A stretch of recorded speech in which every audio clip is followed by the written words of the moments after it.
Lisa Phillips is with us. Lisa, good evening.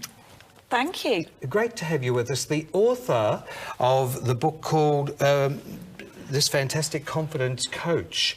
Vivian, you're busting to ask some questions as well. I was reading up on it. It's fantastic, by the way. I'm glad you enjoyed it. I think it's so important. And it made me want to ask you a few questions about... Sure. You had quoted that you felt that confidence was, quote, an inside job. Meaning that people have to work on it themselves. Yes. Did you always have confidence, or is it something that you've had to work on yourself as well? Absolutely something I've had to work on. I was definitely not one of those people that was born with confidence. In fact, I was the awkward one. I was that sort of girl at school that just felt that I didn't fit in. You know, it didn't help that I had the nickname, I think it was Specky Four Eyes, No Boobs, all the way as I was going through school. I was bullied at work. I was in a toxic relationship for 5 years. So it wasn't actually until I realised there was one common denominator in my lack of confidence, and that was me. So I wasn't till about, I think I was about sort of my mid-30s when I sort of thought, OK, I really need to do something about this and build up my confidence from the inside out. Is that the same for all of us? Do we go through a crisis before we realise there's really a problem there? I've got to work. Some of us have the courage to do that and some of us don't. How did you find that courage? It sort of got to the stage where I hit rock bottom and I sort of had, I want to feel good, you know. I was sick of not feeling good, and I think you're right. That is a stage that many of us get to, that we get so fed up of feeling bad and we think, OK, we've got to do something now. It's almost like you have to be flat on the floor or depressed before you do something about it. So, yeah, it's that point where you just go, you know, I can't take it anymore. I want to feel good. And you feel that in dysfunctional relationships at work, or it could even be something in the neighbourhood, and you're subconsciously saying, I'm busting to move, but you never get to do anything about it. Yeah. And then the neighbour from hell comes along Absolutely. and then triggers you into reaction. It can be an emotion as well. Maybe you're just fed up of not feeling confident. Maybe you're fed up of low self-esteem. Maybe you're just fed up of beating yourself up all the time. Yeah, and what happens even if someone is fed up? Do you think that some people have roadblocks that simply continue to stop them from moving through that and reaching the other side? Quite honestly, most of us as human beings just get used to feeling bad. We're just used to it. We're so used to not feeling good the whole time that we get used to negative feelings, negative emotions. Or give up. Yeah, and we give up. But, you know, that inner being inside of you doesn't give up. That inner being will knock, and your body will keep saying to you, come on, listen in. You can do it. And that's often then people go, OK, enough, I need to do it. I'm busting to say something here. It's almost a cute thing. I'm not sure if this happens in England or Europe, but I often see that in Australia because I think we're a pretty humble lot. But when you can say to somebody, gee, you look great in that top, and the first thing they'll say is, oh, this old thing. Why do we do that? We're not very good at receiving praise. Yeah. Is humans generally? Yes, I would say so. I mean, there's two parts to that question. First of all, we're not very good at receiving praise. If somebody does give us a compliment, we tend to go, oh, no, this old thing, or no, I don't. Second reason, we're not very good at giving ourselves praise. I mean, I sort of ask people today who are watching the show, when's the last time you actually come home from work, maybe you got the kids off to school or something like that, and you said to yourself, well done? When's the last time you gave yourself a pat on the back? Exactly, yeah. So we're not good at sort of giving it to ourselves, and we're not very good at receiving it from other people. We shuck it off. Do women handle it better than men? I think women are better at talking about it. I think women are better at talking about it. Yeah. I'm finding over the years men still struggle with confidence exactly the same as women, but they tend to keep it inside. Yeah. We've got a massive suicide problem at the moment. Absolutely. With men, more so than women. Yeah. Do you have an opinion about that? Is that too much of a loaded question? No, absolutely. I've got an opinion on lots of things. I have got an opinion on that. I think men, particularly I've seen in Australia, coming from the UK, tend to keep it all inside. So they don't speak about their issues. Perhaps they feel they have to be this, I don't know, this sort of big, strong man or something like that. And it eats away at you. Yeah. It eats away at you inside, and then people, you know, get depressed, they don't feel good, and they can't see a way out. But do you think is there an answer for that? Like, how do we solve that problem?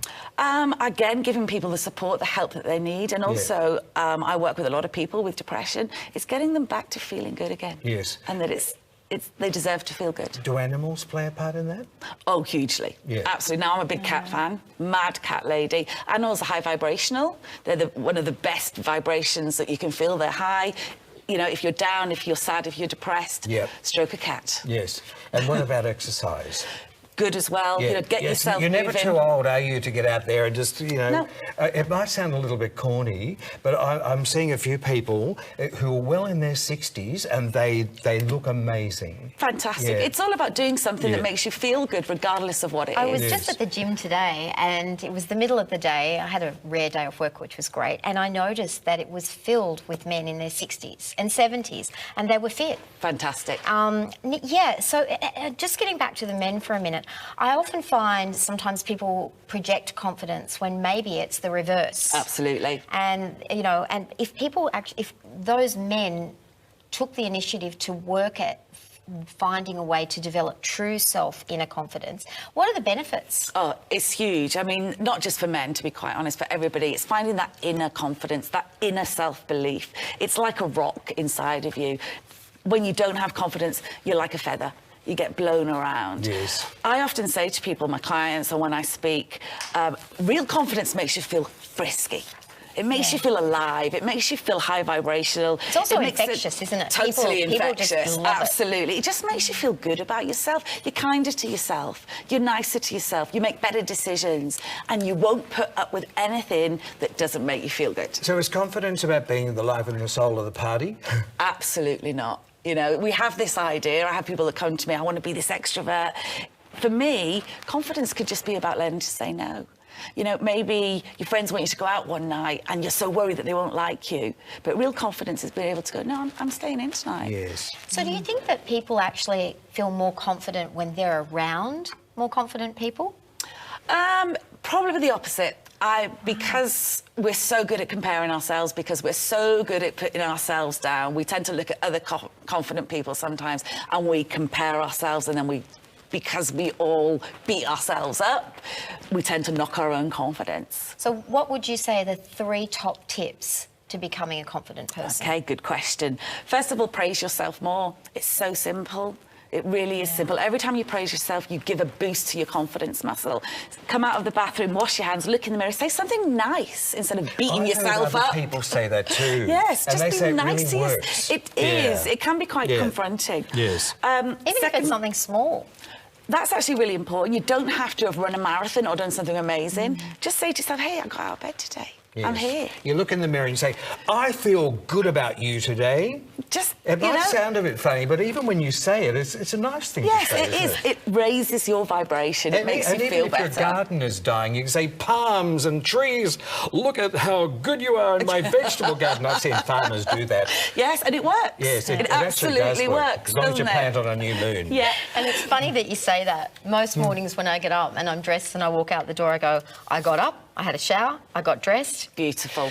But beautiful. If you are going to the gym, that's a good thing, and you are getting results, you actually, and I've done this myself, you think, oh, gee, I'm looking like I should get a bit more confidence up here, and it does feed on itself. It gives you a little bit of a boost. It's no point in going to the gym if you go and you don't enjoy it and you're not having fun. It has the opposite effect. But if you're going to the gym and you enjoy it and it makes you feel good, then absolutely it will boost your confidence. Lisa, thank you for coming in. My pleasure. Sharing it with us. If you'd like to access more about the confidence coach, Lisa Phillips is on our website, All About You website, and the details are on our screen as well, www.allaboutyouraus.com. Thanks for coming in. Thank you, my pleasure. I hope to see you again very soon. Lisa. And I would also love to see more children going to you. Wouldn't that be wonderful? To do some work around their confidence so they grow up to be confident adults. Absolutely. Thanks so much for coming in. Thanks.